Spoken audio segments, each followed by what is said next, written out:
más famosa de la historia del cine.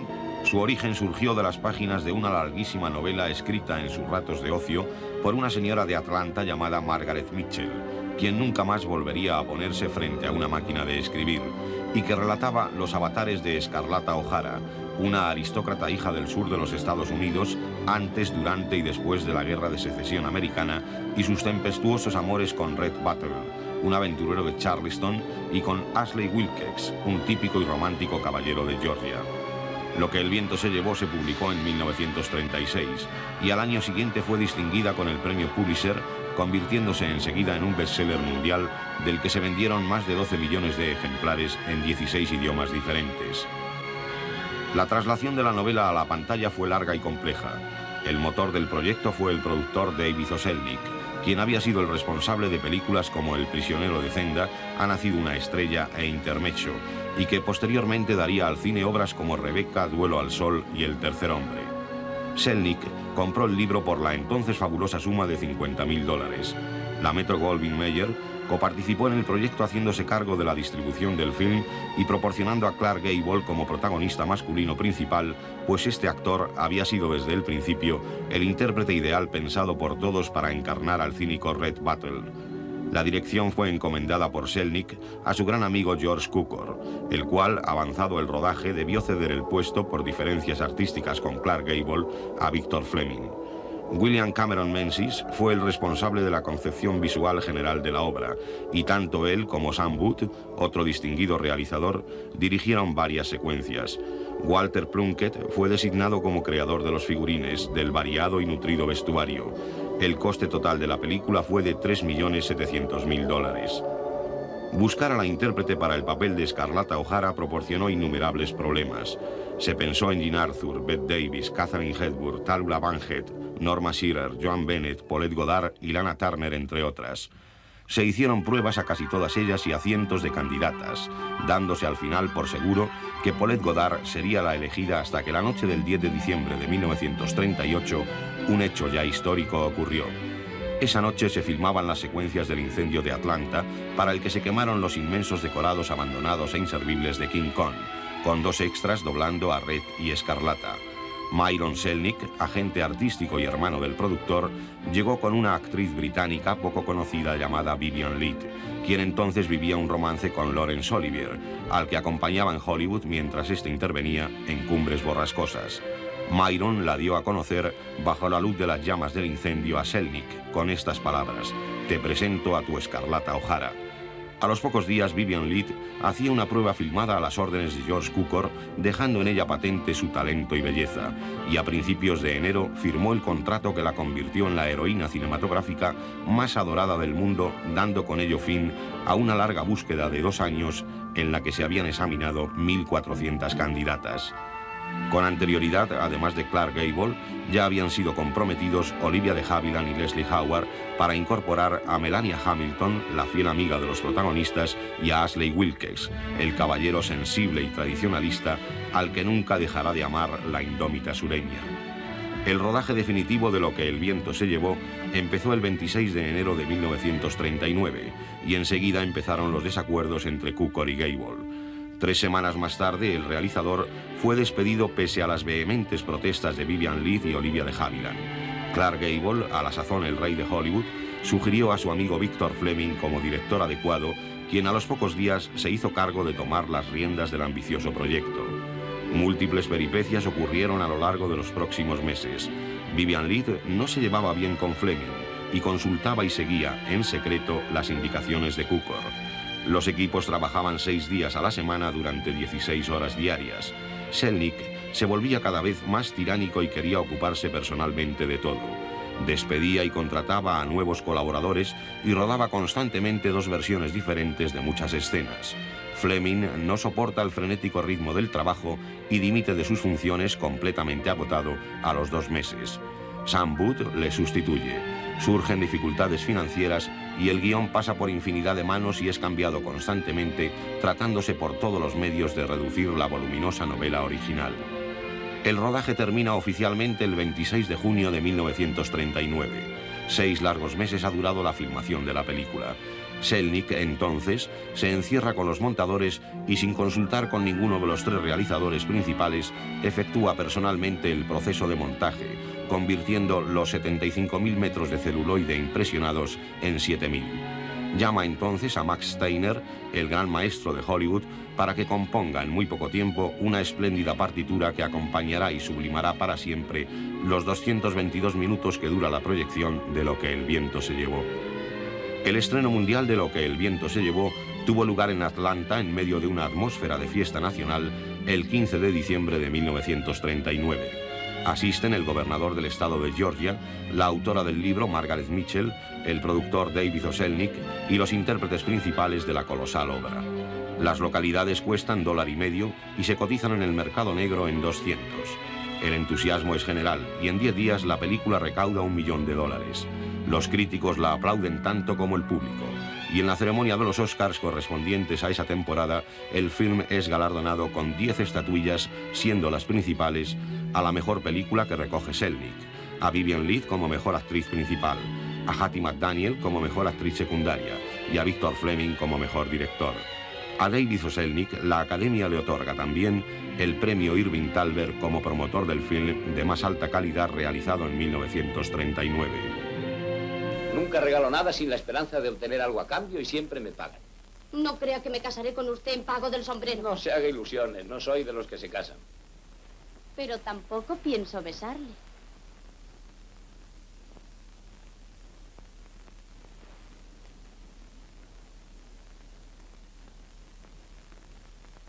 Abra los ojos y míreme. No creo que quiera besarlo, a pesar de que lo necesita mucho. Es lo malo que le ocurre. Debiera ser besada a menudo por alguien que supiera hacerlo. Y claro, usted se considera la persona adecuada. Podría serlo, llegado el momento oportuno. Es usted un ser presuntuoso y un mal bicho, y no sé por qué le consiento que venga a verlo. Yo se lo diré, Escarlata, porque soy el único hombre mayor de 16 años y menor de 60 que queda para distraerlo. Pero anímese, la guerra ya no puede durar mucho. ¿De veras, Red? ¿Por qué?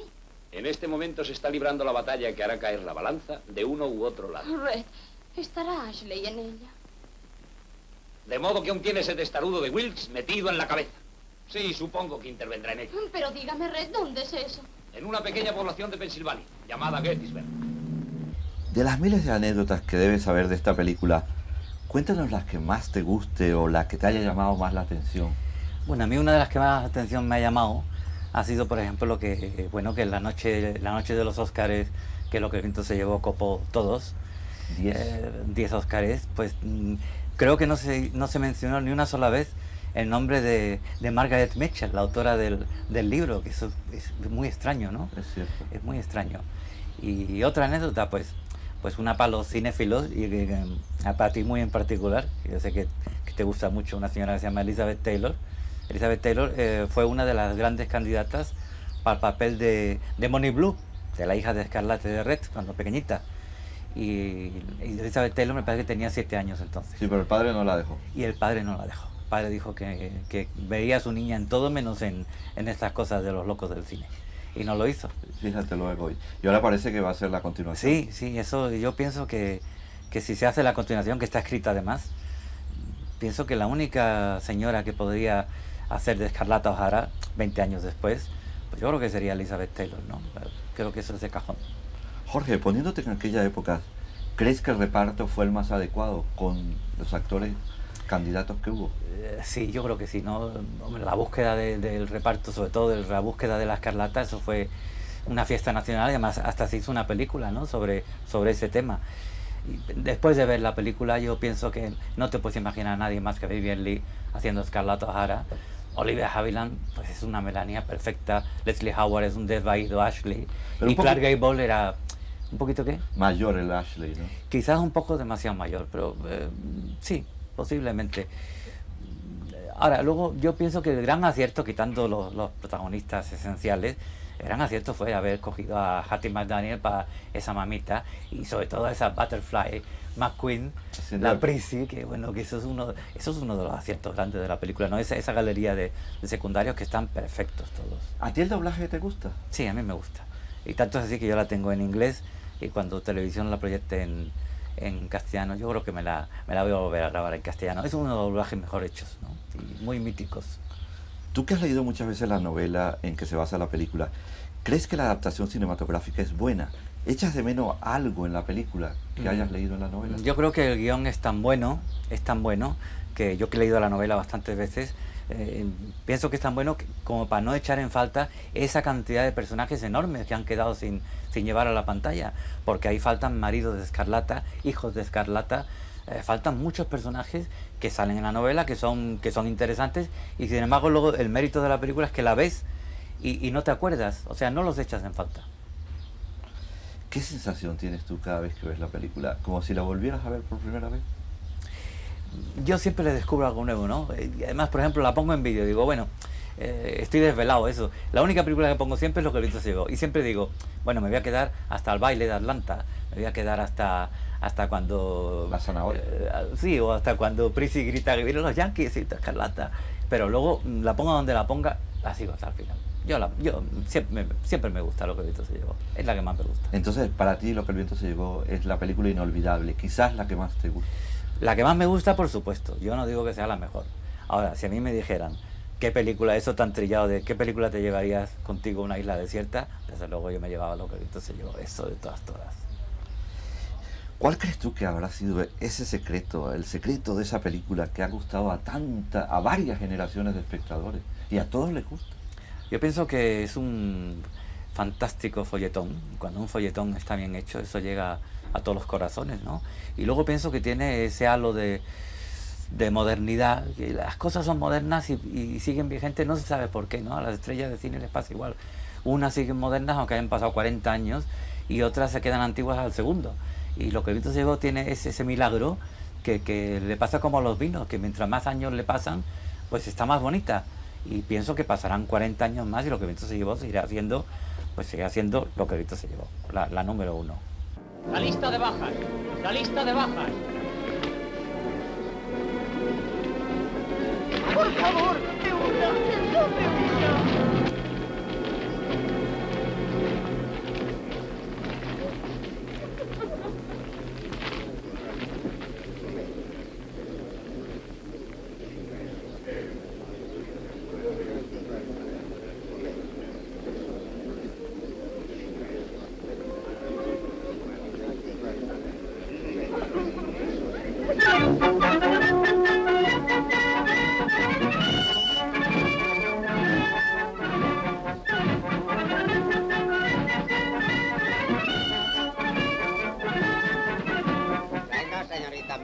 Se peleaban por ella, la han roto por la mitad. Escarlata, mira tú. La W al final. Wellman, Wendell, White, Whitener, Wilkins, Williams, Wolsey, Wortman. Escarlata, ¿no lo habrás pasado? No está. No está. Ashley se ha salvado, no está en la lista. Se ha salvado. Se ha salvado. Qué gran corazón demuestras tener preocupándote por él tanto como yo. Como espectadora y como actriz, ¿qué opinas? ¿Qué te parece Lo que el viento se llevó? Bueno, mira, para mí Lo que el viento se llevó fue definitivo para mi carrera artística. Yo vi Lo que el viento se llevó y entonces me enamoré de Vivien Leigh y dije, tengo que ser actriz. Porque me quedó así como, para mí fue como una sublime decisión, ¿no? De decir, no. Creo que la interpretación es la cosa que más copia la vida misma. Creo que una interpretación puede ser, no sé, la satisfacción de vivir vidas importantísimas. Y creo que Vivien Leigh fue el papel que yo creo que ha sido soñado por todas las actrices, porque es una historia que recae en una mujer. Date cuenta que casi todos los guiones adolecen de que la heroína, normalmente son héroes, son heroínos los protagonistas de las películas. Y aquí había un cuarteto, así como para morir, ¿no? Como Olivia de Havilland, Leslie Howard y Gare Gable. Y estaban todos así como para morirse. Y la película era no solamente el espectáculo en sí, sino todo ese cine literario en donde los papeles son piezas maestras para la interpretación. La presentación, me acuerdo perfectamente, la presentación de una Encara. estética magnífica, con ese traje, con esa Pamela, con esas columnas del porche de la casa.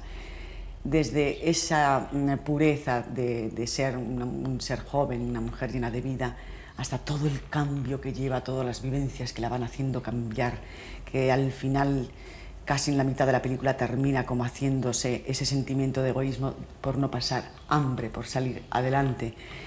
Es por la trama en sí, por la historia en sí, la cantidad de riqueza que tiene para poder volcarse en cada personaje. Yo no sé las veces que he visto esa película, pero la pienso seguir viendo. La tengo en casa en vídeo, en inglés, y entonces la he visto y la veo periódicamente y la veré siempre. A mí es el tipo de película que me parece un folletín perfecto y maravilloso, y con unos actores, sobre todo con Vivien Leigh, que es era un ser mágico. Yo pienso que es el máximo exponente de lo que se entiende o se entendía mejor por cine de productor. Es decir, cuando un hombre crea una película desde la nada, cuando un hombre tiene fe en un proyecto y a partir de un libro contrata a los mejores guionistas, y si la versión quinta del 10º guionista no le gusta, pues vuelve a empezar de cero. Y lo mismo con los directores, porque esta película la empezaron varios directores, Cukor, Fleming la firmó, ¿no? Que fue el que la acabó, digamos. Samwood. Y también, y las actrices y los actores igual. Es decir, un hombre que sabe perfectamente lo que quiere y que aglutina en torno a la película los mejores técnicos y los mejores actores y el mejor presupuesto. Es una película que es que da igual lo que se diga sobre ella, es un monumento que está ahí, y la prueba es que cada vez que se ve pues está más joven. Entonces yo creo que es que no se puede catalogar, ni se puede clasificar, ni casi se puede opinar sobre ella. Eso es el cine. Me parece que es una película súper bonita, y además, aparte de que yo soy muy rara para ver películas, ¿no? Para interesarme y meterme dentro de ellas, tiene que tener una historia que esté muy bien contada para meterte, ¿no? Y cuando vi Lo que el viento se llevó, estuve todo el rato pendiente de ella. Me gusta mucho cómo está contada, es como un cuento del principio hasta el final, me gusta. Es una película que ha marcado la historia del cine, y le encuentro solamente un pequeño defecto. Y es que a mí me hubiera gustado hacer Lo que el viento se llevó. Yo creo que todas las mujeres, las actrices sobre todo, hemos soñado alguna vez con ser Escarlata. Bueno, a mí me parece Vivien Leigh y Olivia de Havilland, dos actrices idóneas para el personaje. La prueba es que están geniales. Y Cargable me parece, pues no sé, es un hombre que está atractivo, y que la prueba es que gusta a todas las generaciones, porque es que a mis hijas les encanta el protagonista de Lo que el viento se llevó, la película y las actrices, la historia, la fotografía, los vestidos. O sea que es una película vigente, es una película eterna. Creo sinceramente que es una historia de amor, y a la larga siguen gustando las películas de amor. Yo pienso que hoy día falta un poco en el cine mundial el amor. Entonces, cuando hay amor, pasión, celos, en fin, con un colorido maravilloso, con un vestuario muy cuidado, con una gran superproducción que los americanos en aquella época eran los que de verdad podían hacerla, pues cuando se junta dirección, interpretación y guión y todo, pues lógicamente la película sale muy buena, y a veces incluso, como en este caso, genial. Hablo en serio, querida. Un precioso regalo de Navidad. Hoy solo los generales tienen cazadoras tan buenas. Cuánto me alegro de que te guste. ¿De dónde has sacado el paño? Me lo mandó una señora de Charleston. Cuidé a su hijo que estaba en el hospital y que después murió. La tratarás con cuidado, ¿verdad? No dejarás que se destroce, ¿me lo prometes? No te preocupes. Te la devolveré sin un solo agujero. Te lo prometo. Buenas noches. Buenas noches, querida.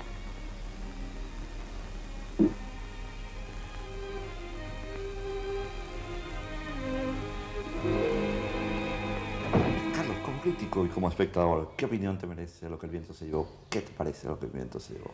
Mira, Lo que el viento se llevó, muchos, yo entre ellos, decimos que es la película. A mí me parece un milagro que ha ocurrido con alguna otra película, como puede ser Casablanca o Apocalipsis Now, por citar películas muy dispares, que son películas realizadas en contra de todas las normas lógicas y naturales de cómo se debe rodar una película.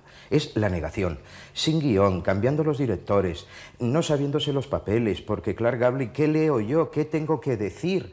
Si no me han traído las líneas todavía de echar a un director, de hacerle subir 12 veces con Scarlata O'Hara por una escalera, sencillamente porque habían hecho una apuesta de a ver cuánto tiempo aguantaba subiéndola. Es decir, la negación de lo que es.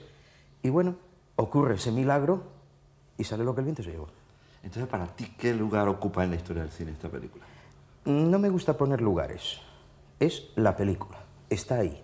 Ella. Luego vamos a hacer las clasificaciones. ¿Tú crees algunos críticos de esos críticos que se llaman, que creen en la política de autor, a esta película la desprecian un poco? ¿Tú crees que ha sido supervalorada o no? No, yo si entro en una política que no comparto, que es la de autor, digo que es una gran película de autor. El problema radica en saber quién es el autor de una película. Esta es una película de David O. Selznick. Desde que empieza hasta que termina. Desde antes de empezar con la campaña publicitaria. Al terminar con la nueva campaña publicitaria, con la suerte, entre comillas, de una guerra mundial que impide que la película se estrene en Europa. Por lo tanto, inicia una nueva carrera en el año 46 en Europa. Es un producto de autor, de un autor llamado David O. Selznick, que también ha hecho cosillas como Duelo al Sol. Y como Retrato de Jenny, etcétera, etcétera. Para ti, ¿cuál es el gancho que te coge de esa película, Carlos? El gancho es, en definitiva, que es una película donde vemos batallas, donde vemos extras, donde vemos unos actores, donde vemos algo maravilloso, pero donde en el fondo, como en las grandes películas, y por eso lo es, hay una historia de amor como la copa un pino. Carlos, si tuvieras que elegir alguna secuencia de las miles de maravillosas que hay en la película, ¿con cuál te quedarías? A Dios pongo por testigo que nunca más volveré a pasar hambre. Lo que el viento se llevó es una película que se puede calificar de película completa, de película total. Esa es la máxima virtud, a mi juicio, del film. Todos los detalles en esta película han sido minuciosamente cuidados, minuciosamente planeados, desde el argumento hasta la interpretación, pasando por el diseño artístico, por la dirección. Nada fue dejado al azar por el importantísimo productor del film, que era David O. Selznick. Este cuidado, que no estuvo exento de problemas y de azares que ocuparían un espacio novelesco, casi más truculento y más importante que el propio argumento de la película, estos azares, digo, no evitaron el perfecto acabado del film. En mi opinión, Lo que el viento se llevó no ha sido una película supervalorada, es una gran película, y cuando una película como esta sobrevive a 50 años manteniendo absolutamente intactas sus propiedades y sus virtudes, no puede hablarse de supervaloración. Lo que el viento se llevó es un clásico que ha conmovido, interesado y divertido a muchas generaciones de espectadores, y eso nunca es casual. Entre los muchos aspectos importantes que hay en esta película, a mí me llama la atención sobre todo uno, y es que esta película fija definitivamente la importancia de la autoría del productor. Hoy en día en el cine moderno se habla de los directores como autores. Lo que el viento se llevó es una película enraizada en el antiguo estilo de los estudios y demuestra que, al menos en aquella época, el productor era el autor. Como es sabido, en Lo que el viento se llevó trabajaron hasta 3 directores: George Cukor, que la inició, Victor Fleming, que la prosiguió, y Sam Wood, que sustituyó durante algunas semanas a Fleming cuando a Fleming le dio una especie de patatús porque no podía aguantar los nervios. Llegaron a dirigir hasta 2 directores a la vez, uno por la mañana y otro por la tarde. Cukor, que abandonó el rodaje, siguió dirigiendo clandestinamente los fines de semana a Vivien Leigh y a Olivia de Havilland. Entonces la película no se resiente de tener 3 directores, y no se resiente porque el productor tenía la película en la cabeza, porque el productor mimó todos los detalles. El productor con un hombre clave en esta película, que fue el diseñador artístico William Cameron Menzies, que también podría ser considerado autor de Lo que el viento se llevó. Cameron Menzies es un poco el hombre oculto de la película, el hombre que dibujó la película entera, hizo 3000 bocetos, dibujó y precisó los encuadres de la cámara, los colores, el vestuario y todo lo demás.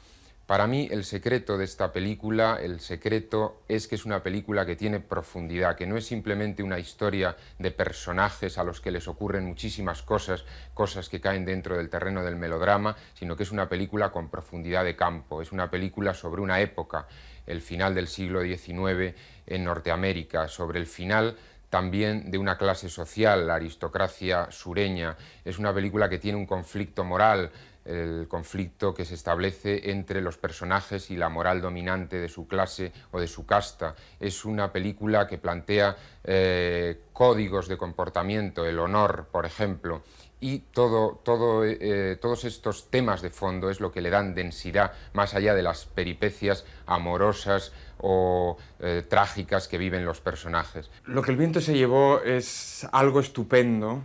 Y me parece que el adjetivo estupendo es el que mejor le cuadra, mejor que elegir otros como magistral o película extraordinaria.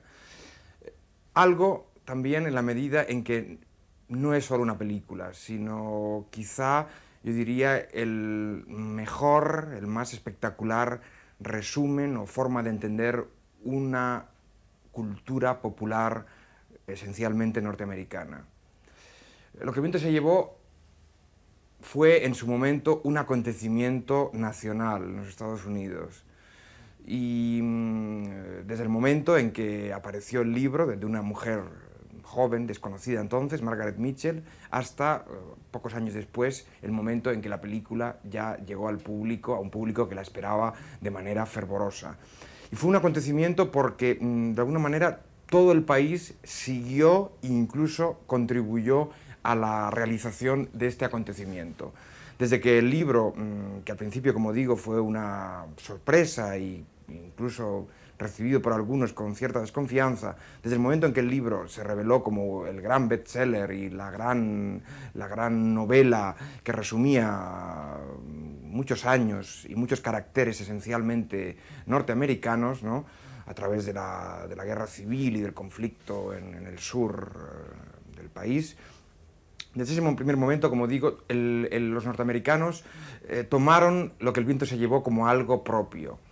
Incluso hubo, como anécdota, el hecho de que cuando la película empezaba a prepararse, se hacían en revistas y en radios de todo el país encuestas en las cuales el público daba a conocer cuáles eran los actores favoritos e ideales que ellos veían para los distintos papeles de la película, ¿no?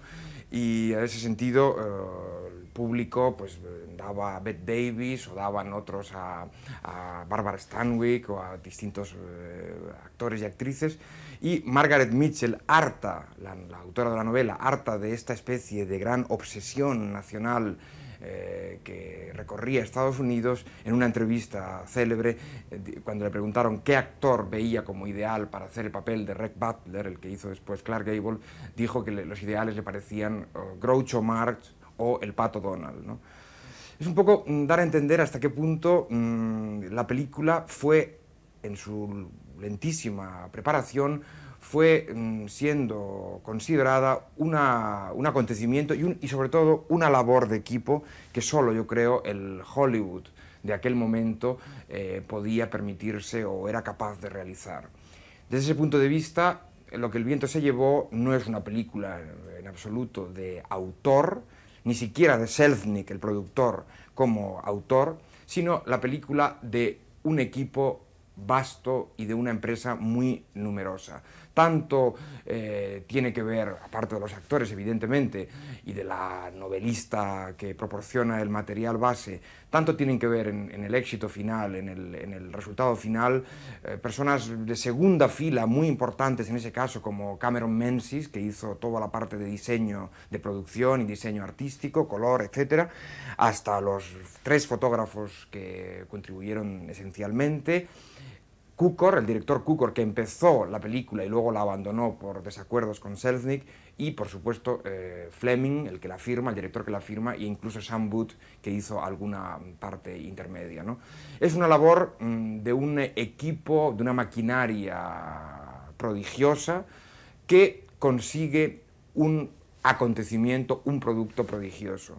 Un producto, ya para terminar, en el que un cierto ímpetu, impulso femenino, un patrón femenino es importantísimo. No únicamente recordando hasta qué punto, claro, la autora del texto es una mujer, sino el hecho de que la película, cuando en un momento dado aún no era aceptada como por su enorme carestía por los grandes patrones de Hollywood, fueron mujeres y solo mujeres las que creyeron y las que impulsaron este proyecto. Desde Katharine Hepburn, que leyó el libro y forzó a la RKO a que comprara los derechos sin éxito, hasta la agente de la novela, que fue la que con una astuta treta, la de poner un precio de salida para los derechos carísimo, despertó el interés de algunos productores, hasta el brazo derecho de Selznick en la productora, Kay Brown, que luchó a brazo tendido para que por fin esta película se realizara.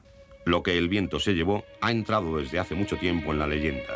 Se ha reestrenado en el mundo entero infinidad de veces, y aunque otras películas como E.T., Tiburón y La Guerra de las Galaxias oficialmente han dado más rendimiento en taquilla, teniendo en cuenta que en los años 40, 50 y 60 los precios de las entradas de los cines eran mucho más baratas que ahora, resultará entonces que Lo que el viento se llevó ha sido la obra cinematográfica más taquillera, vista y admirada por varias generaciones de amantes del séptimo arte.